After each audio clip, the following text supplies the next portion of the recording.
Well, the big story that we are tracking at the moment, India has emerged as a key growth engine for the global economy with recent economic performance exceeding expectations, the International Monetary Fund said on Thursday. Now, what is being said about this is that the director of IMF's communication department said in a news conference that what we have seen in India is what India is a key growth engine for the world. Kozak was responding to questions about the fund's assessment of India's economic outlook for 2025. She said that IMF's first recent Article 4 staff report projected India's growth at 6.6% for 2025-26 fiscal year, driven primarily by strong domestic consumption. Now, the report also, in fact, goes to say that since that it is the third quarter growth in India came out stronger than what was expected.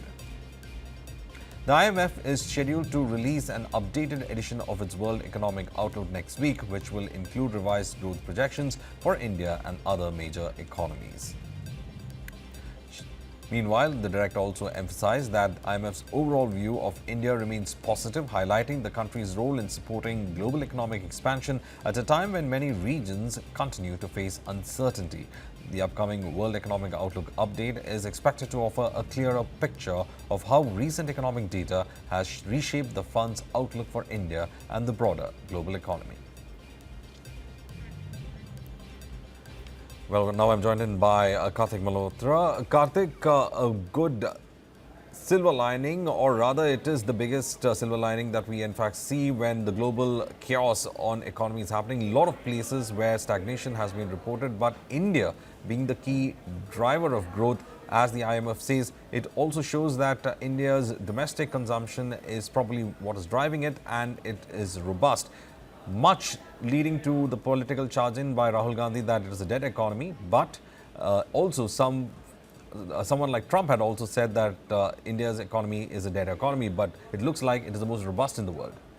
You're right, Varghese. In fact, I think the silver lining has been a fairly thick and a well-outlined silver lining for a fairly long time now. So one just has to look at data. I'm seeing comments coming from either the opposition or from other presidents or other world leaders aside. I think India has been able to demonstrate pretty well that its growth is on track and continues to be the fastest growing major economy anywhere in the world. And just look at the numbers. In fact, the IMF is referring to it as Q3 because that's the Jan to December quarter. But if you look at the September quarter, which in fiscal terms we refer to as Q2, our growth came in at 8.2%.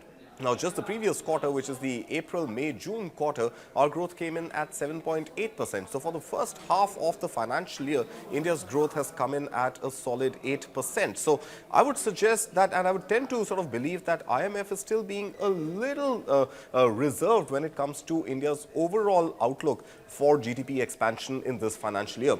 Because remember, IMF continues to peg India's growth at just 6.6%. Now, for the first half of the year, if you've already demonstrated that you've grown at 8% on an average for 7.8 and 8.2% respectively in Q1 and Q2, then there is no reason to believe that growth for Q3 and Q4 is going to come in at a level so low that it'll average out only to 6.6%. In fact, Q3, which is the December quarter, the numbers for Q3 are going to be absolutely significant because that is the quarter where the GST reforms effect is likely to result in the consumption uptick, which IMF is talking about. Also, I believe while IMF continues to laud and applaud India's growth and calling it a driver of global growth, I think one has to remember and realize that this growth is largely happening by a very, very robust domestic consumption economy. And in addition to that, there's a lot of public sector investments which is keeping the economy going. But all eyes right now are on the budget, and the budget speech expected on the 1st of February is going to tell us what direction the Indian economy is going to take in the next financial year. But at 6.6% as an estimate from IMF, I think it is well short of the 7.4% which India's official National Statistics Office has projected as India's growth for this financial year. Karthik Malhotra, one interesting aspect of this comes at a period of a lot of challenges. You have the tariffs with the US happening, you have issues with regard to the global supply chain, and of course the geopolitical issues that are already in place with the wars with Russia. And India has been in fact caught with all these aspects of it somewhere or the other in the global economy, but still trying to maintain something of a growth like this. In fact, talks more about the country's resilience when it comes to its economy.